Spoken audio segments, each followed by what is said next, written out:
Buenas noches. Agradezco la oportunidad de explicar el Dharma. ¿Algún comentario o cosilla?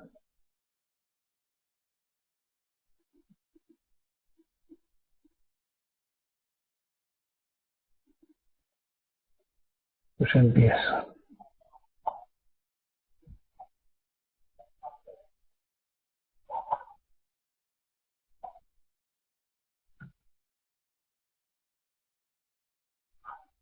Empiezo con un enfoque más bien biológico de la hembra mujer y el macho hombre. Hace 25 o 50.000 años, una hembra humana preñada tenía que cazar o recolectar para dos, con 10 o 15 kilos más y una barriga, gran impedimento. Se ve, ¿no? Pues posiblemente este fue el origen de la pareja. La mujer ha admitido a un hombre, un macho hombre, capaz de trabajar por ella y su hijo. Antes de eso, todos atendían a todos, todos eran padres y madres sin distinción, pero en un segundo momento, parece que el primero no funcionó bien, el hombre buscaba sexo seguro y pertenecía a la naturaleza de la mujer buscar seguridad a cambio de placer. Corresponde a la naturaleza del macho humano buscar placer, pero también proteger. Son distintas necesidades, emociones y sensaciones.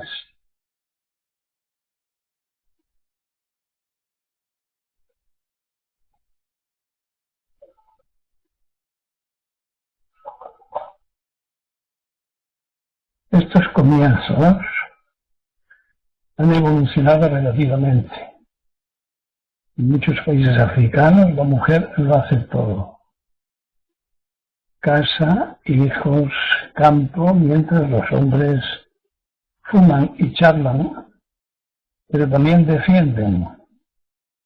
Están copiando quizás a los leones.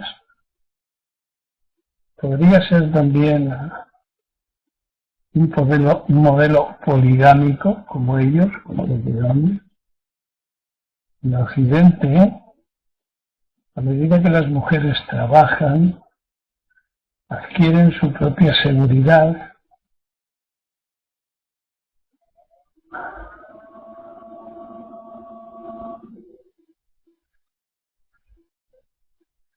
y compromisos, huyendo de compromisos y no procreando. Está ocurriendo en todas partes en Occidente, especialmente en Japón, donde sabéis que tradicionalmente la mujer pues era la criada de la suegra. En algunos países adoptan o prefieren parejas de su mismo sexo, unificando, por lo tanto, sin distinguir los quehaceres de cada integrante. Por parte de los machos hombres, se agrupan y se comportan como juveniles. Tampoco quieren compromisos y sustituyen las maneras de la caza por deportes de riesgo. Sexualmente promiscuos encuentran la fórmula común de los follamigos, muy de moda. Variedad sin vinculaciones, que ambos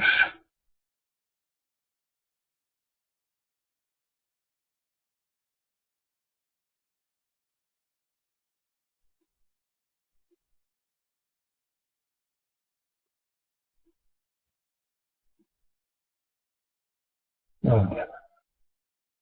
Recordaréis que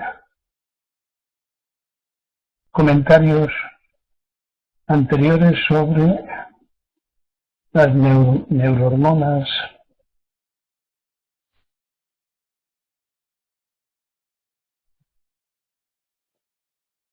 condicionantes de la conducta de ambos, el macho y la hembra humanos, como la testosterona y la oxitocina. Es decir, la adicción, entre comillas, de la madre por el hijo a medida que mama. Entonces las sensaciones de mamar producen las neurohormonas del vínculo, y el placer del sexo, las vinculaciones del macho hacia la hembra. Y es la oxitocina la que va a regularlos durante unos años. Tanto la vinculación de la madre al hijo como el instinto de protección por parte del macho hombre. ¿Por qué hablo de esto? Porque antes de los condicionamientos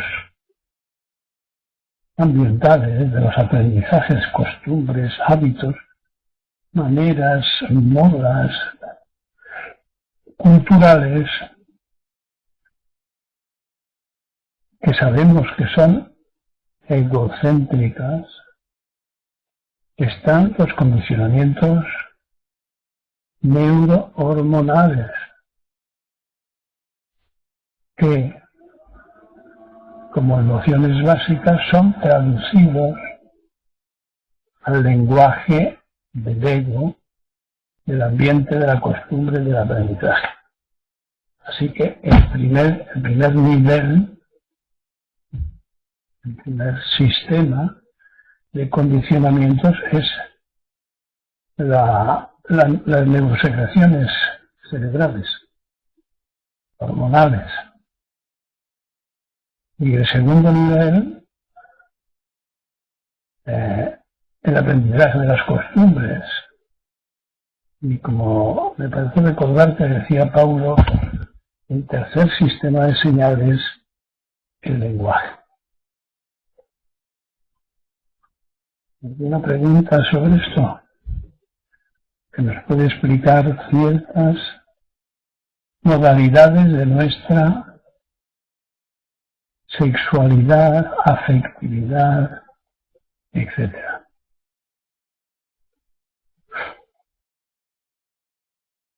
Generales y también diferenciales, en el caso de las mujeres y en el caso de los hombres, puesto que están condicionadas con finalidades distintas. ¿Algún comentario? ¿Alguna cosa?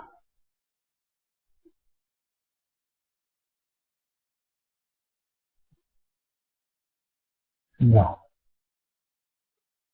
Bueno, para los que buscan vías de práctica del despertar, si lo hacen dentro del budismo, conviene que tengan alguna información sobre los budismos de carácter religioso. ¿Cómo identificarlos? En muy pocas palabras. Los budismos religiosos, en primer lugar, son dogmáticos, como toda religión.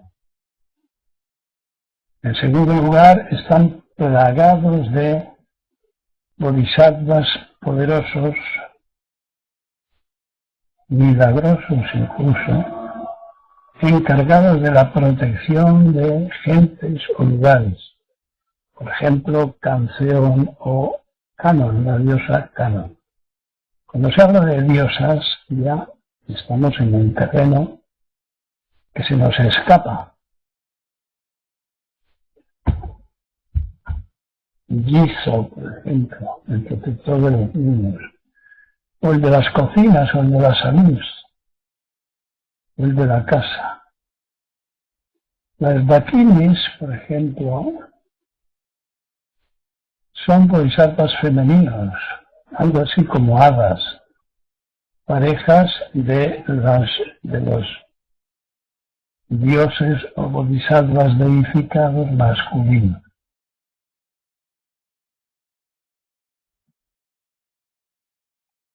Una característica inconfundible es la ceremonia del Kito. Kito es una ceremonia por la cual se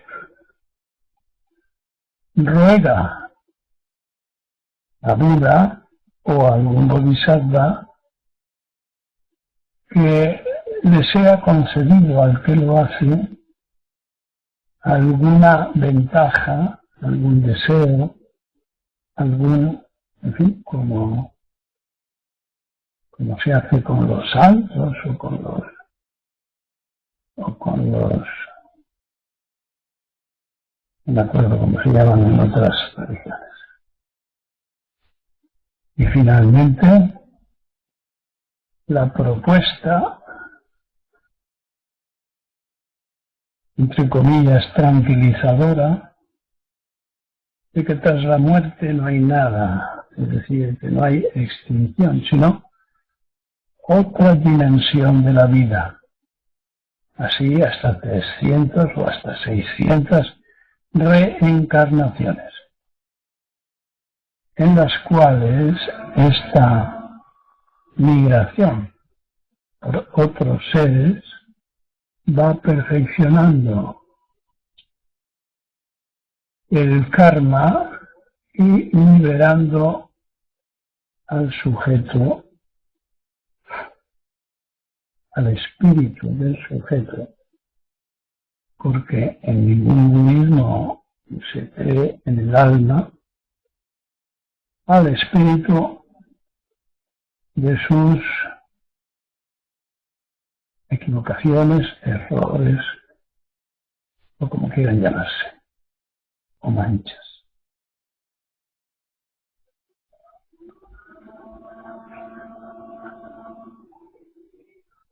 Esto quiere decir, de momento, a los que buscan budismos religiosos o huyen de ellos.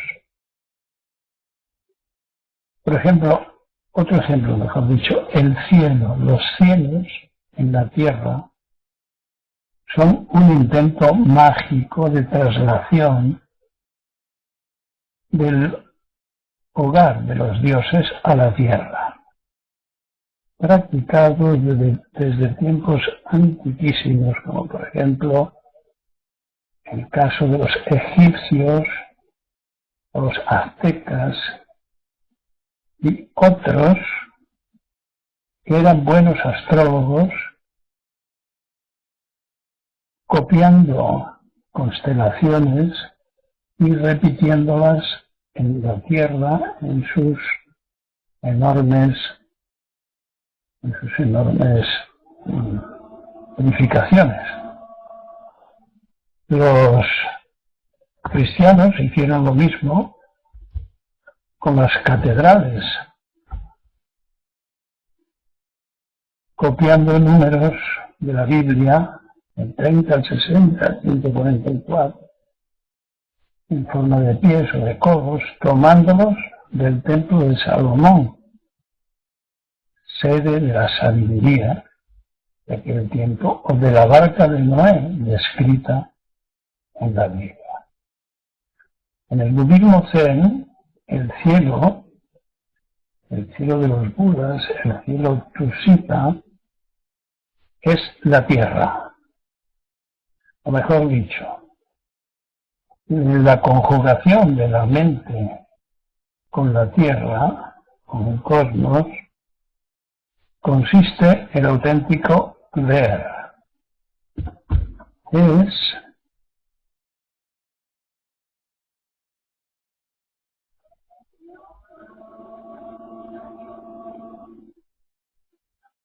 la unidad en la variedad, porque resulta inimaginable un paraíso tan completo y tan perfecto en el que todas las especies son una y unas interdependen de todas las demás.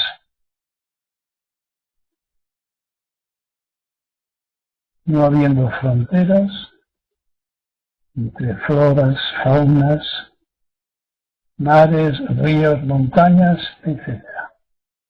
Como dice nuestro kanji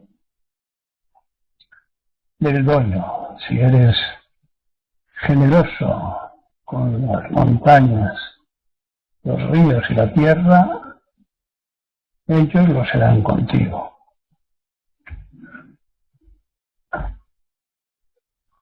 Una cosa, Araceli, ¿dónde empieza a formarse el ego?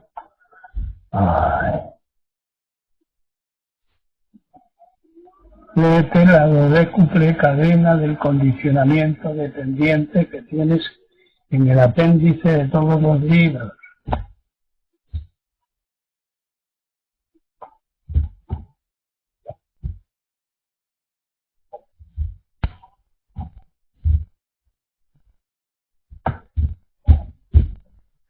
Un lapsus del dicho, de la comunicación. Algo sobre quedarse a solas con uno mismo. Es uno de los grandes temores de hombres y mujeres. Este temor podría explicar, mejor dicho, una gran parte de las industrias del entretenimiento, del pasatiempo, esas conversaciones insulsas e innecesarias con el teléfono móvil, internet, televisiones, etc., en cuya trampa es general caer, olvidándonos de nosotros mismos en el peor de los sentidos, es decir, distrayéndonos, huyendo del gran asunto que consiste en ocuparnos de nosotros mismos, pero siguiendo las enseñanzas de Buda. Araceli, a la cual le encanta escribir, hablar y producir palabras, dice, me refería a en cuál de los tres niveles de condicionamiento. Condicionamiento es todo, lo cerebral, lo hormonal, pero especialmente el aprendizaje y el lenguaje. Vamos al diagnóstico genético humano. 30.000 genes ya son legibles fácilmente con la tecnología del biochip para la previsión y prevención personalizada que no tardará en producirse.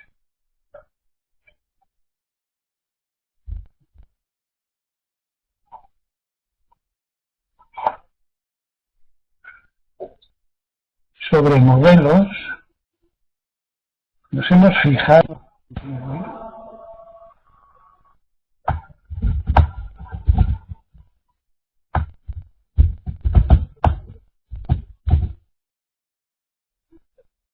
otro lapsus del dicho, de flagrante falsedad, y que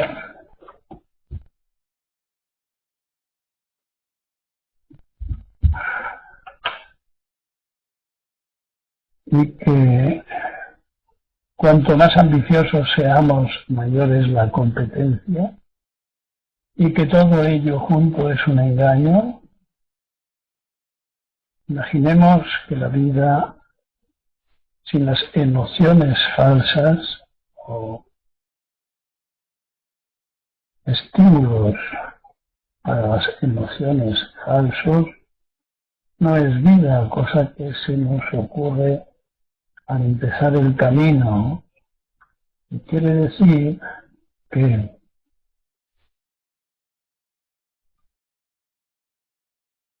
confiamos más en nuestra imaginación que en nuestra sabia mente natural. Inventarse la vida era una frase que a los 20 años nos parecía original, creativa e incluso arriesgada. Nos sonaba muy bien.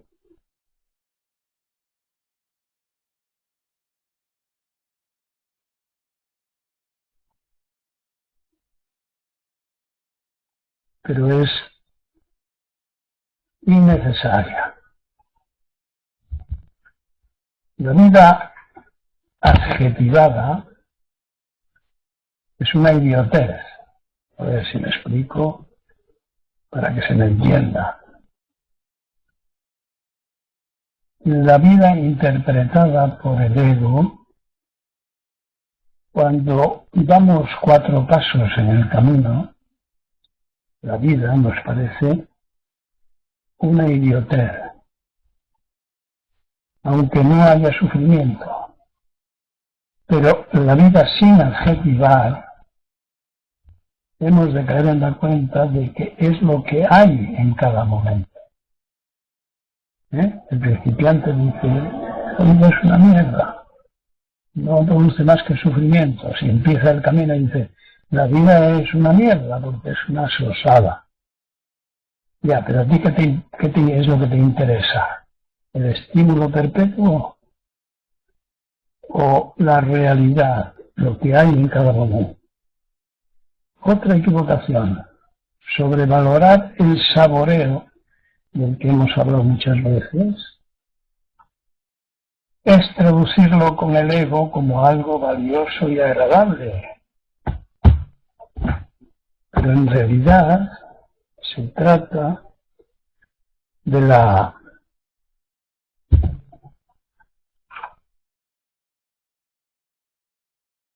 sensaciones de todas clases, aquí y ahora, variadas,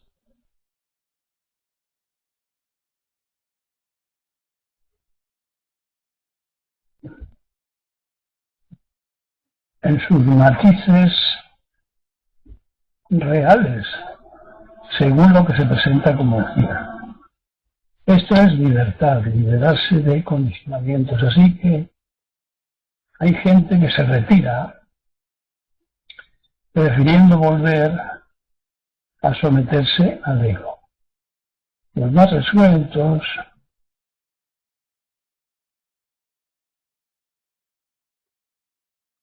estaban demasiado hartos de su mentira y encontrarse con esto no les sorprende, no pueden volver atrás.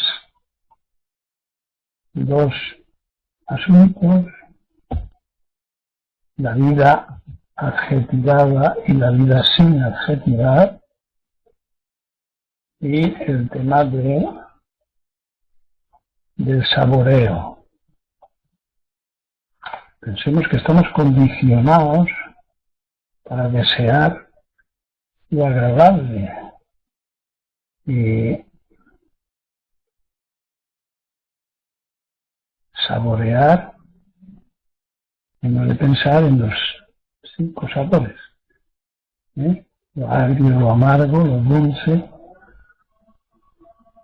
todo aparece con el objeto con el que contactas. Otro asunto interesante, la inestabilidad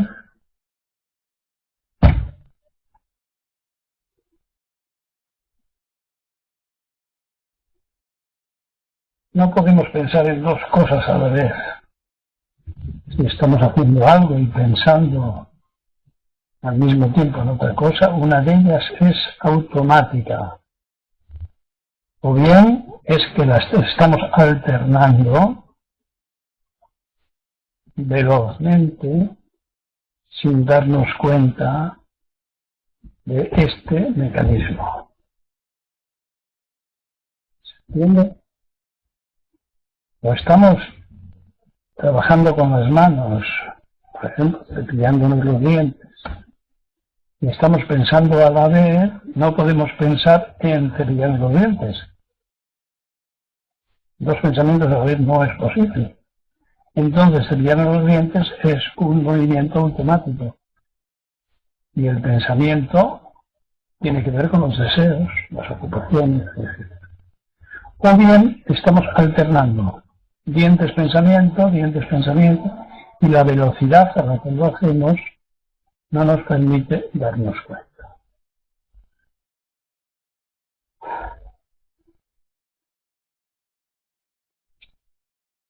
Esto es describir la inestabilidad, cuando uno, cuando otro, cuando uno, cuando otro, inestabilidad. Inestabilidad inconsciente y por lo tanto inseguridad. No sabemos por qué. Claro, se nos van las cosas.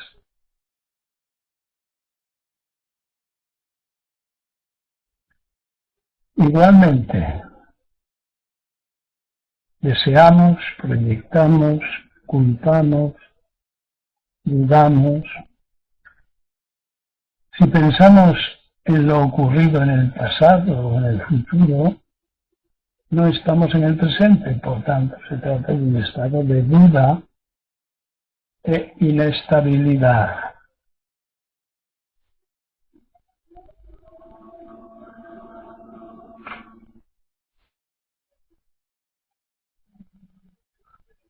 Toda la energía debe estar en el presente. Caigamos en la cuenta de que sostenemos mecanismos de frustración y sufrimiento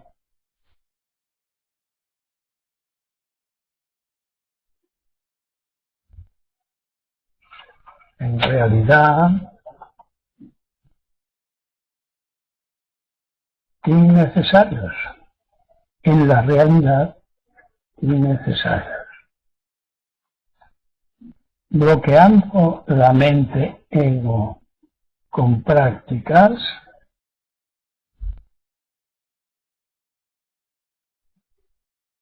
conseguimos quitar espacio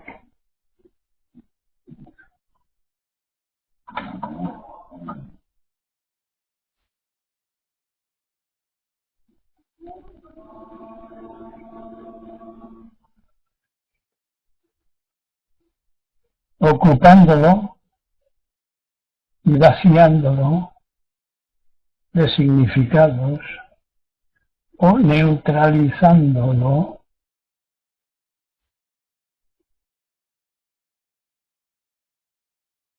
con conceptos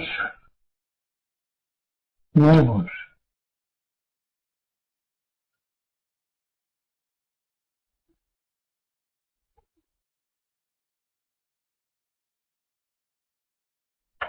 No sé si se ve el sistema de desplazamiento del ego, de debilitamiento del ego.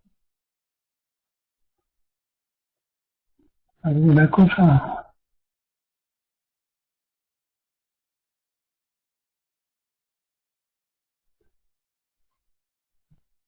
A ver. Según recientes estudios, los engaños sexuales de las mujeres son más abundantes que en el caso de los hombres. Generalmente son infieles con parejas más estables, las mujeres, no así los hombres. Es decir, las mujeres repiten, creando vínculos de mayor duración que los hombres.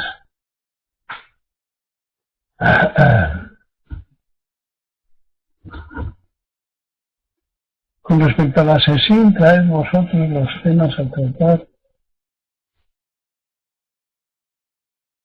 o sacarlos de esta y otras charlas.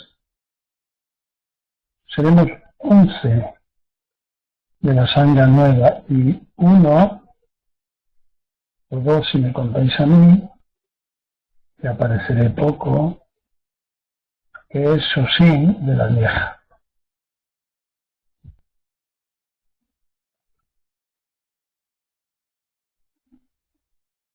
Sabéis que uno de los budismos desarrollados algunos siglos después de que se construyera el Mahayana a partir del Hinayana, un pequeño gran vehículo, hacia el año 179 después de Cristo en China, se llamaba Nembutsu, por repetición sería suficiente para despertar. Esta es la última escuela de la tierra pura, la que voy a nombrar ahora, que se llama Jisho en Japón, fundada por el monje Ippen en el año 1239, tiempo de Dogen, que utiliza una práctica que aúna el canto de los 5 tonos, así llamado Go-e, con la danza llamada Odori. Cuentan con 400 templos, 450 monjes, un monje por templo, y 350.000 practicantes. Tiene su sede en Shōhoku-ji.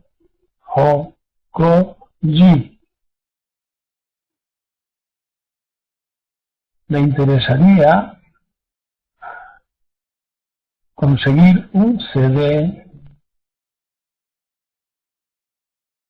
de ambas prácticas, el canto de los 5 tonos y la danza. El que le interese como mí esto, puede empezar por preguntar por la embajada de dónde está este templo y escribirle.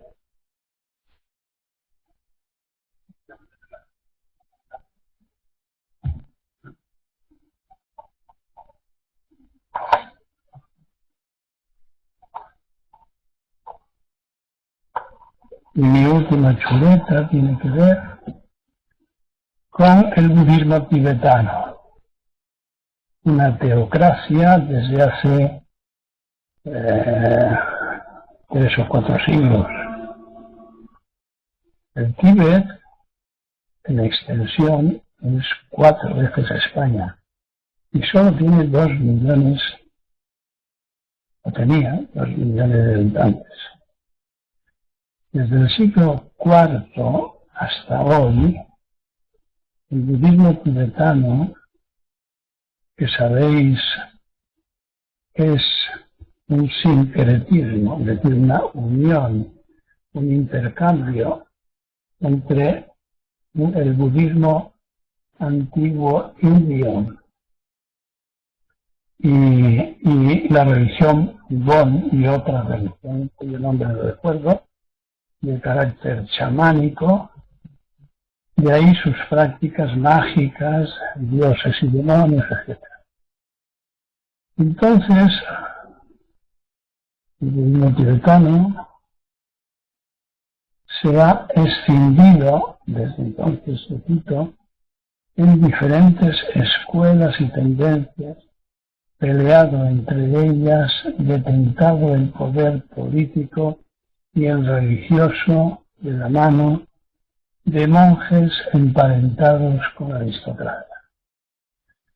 En fin, la ambición presente como en todas partes. Los chinos y los mongoles, con sus ambiciones territoriales,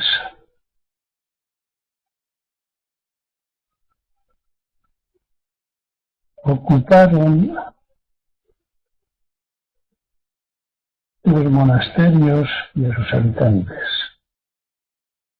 Al-Tankán, jefe mongol, fue el primer convertido con poder y fue el que instituyó al primer Dalai Lama en el siglo XIV.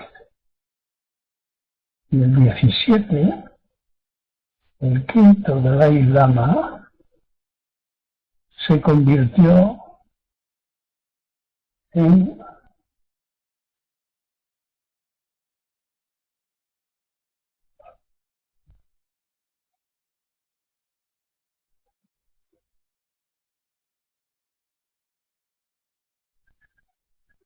gobernante. La otra parte del lamaísmo estaba comandada por el Panchen Lama, solo dedicado a la espiritualidad. Durante los siglos XVIII y XIX, los Dalai Lama perdieron importancia, siendo dirigido el país por regentes. En 1913, antes de ayer, el 13 Dalai Lama declaró independiente el Tíbet frente a los manchúes chinos. El actual Dalai Lama, nacido en el 35, el mismo año que yo, padeció la invasión china en el 50, debiendo huir en el 59 a la India, Nepal y Occidente. Los chinos destruyeron el 95% de los monasterios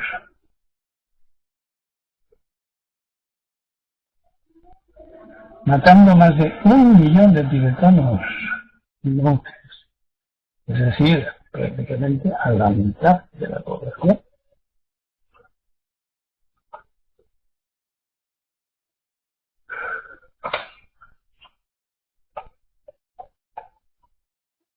Ocupado y colonizado el Tíbet por China, las explicaciones políticas de los chinos señalaban la incoherencia medieval de que un jefe religioso, llamado por ellos mismos, por los tibetanos, Dios viviente, lo fuera a la vez del poder político y otros poderes temporales. Este es un momento, el actual, histórico para el lamaísmo, puesto que su jefe, el Dalai Lama actual, ha prescindido de dicho poder político hace un mes. El lamaísmo es una religión mágica, de dioses y demonios, como dije, no considerada como tal budismo en los estamentos ortodoxos. Y por eso se le conoce como lamaísmo. Insisto en la positiva evolución que señala el cambio de una teocracia a no sé qué otro sistema político que es el que vendrá ahora. Y no tengo más que decir.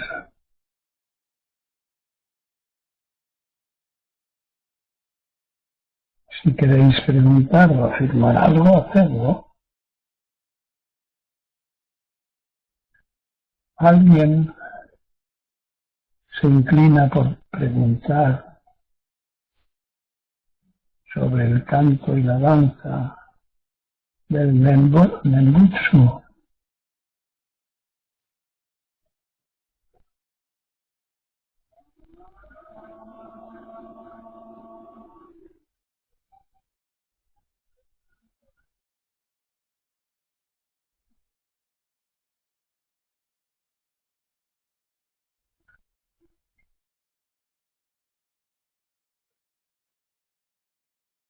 Gaso sí, ¿qué quiere decir?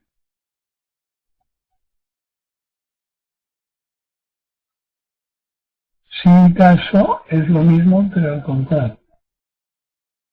¿Qué quiere decir?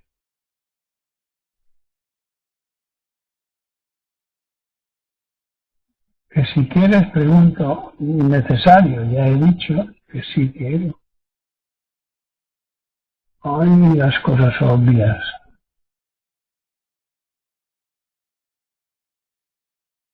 No hay más.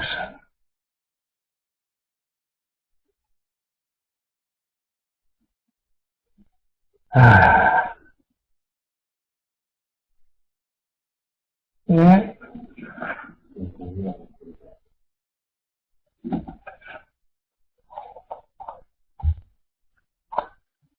Julio intentará enterarse sobre las danzas. Bueno, si te enteras sobre una cosa, entérate de la otra, que van juntas.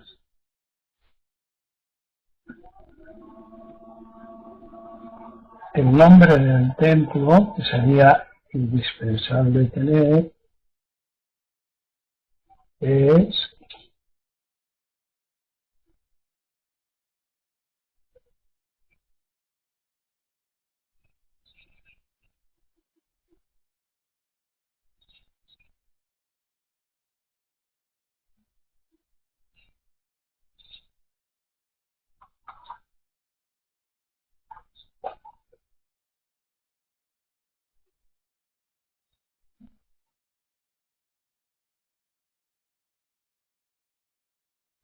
S-H-O-H-O-K-O-J-I.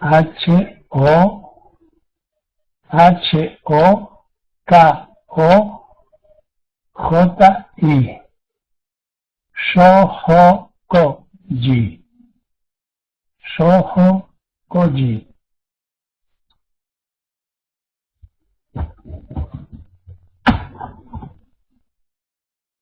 Se llama el canto de los 5 tonos, Go-E, y la danza Odori.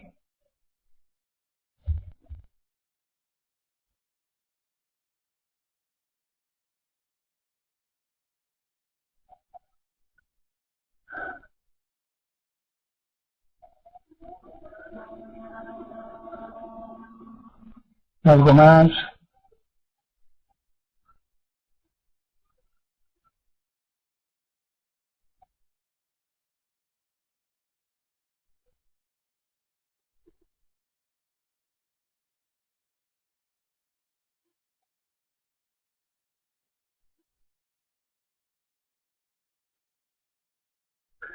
No parece que haya nada, ¿verdad?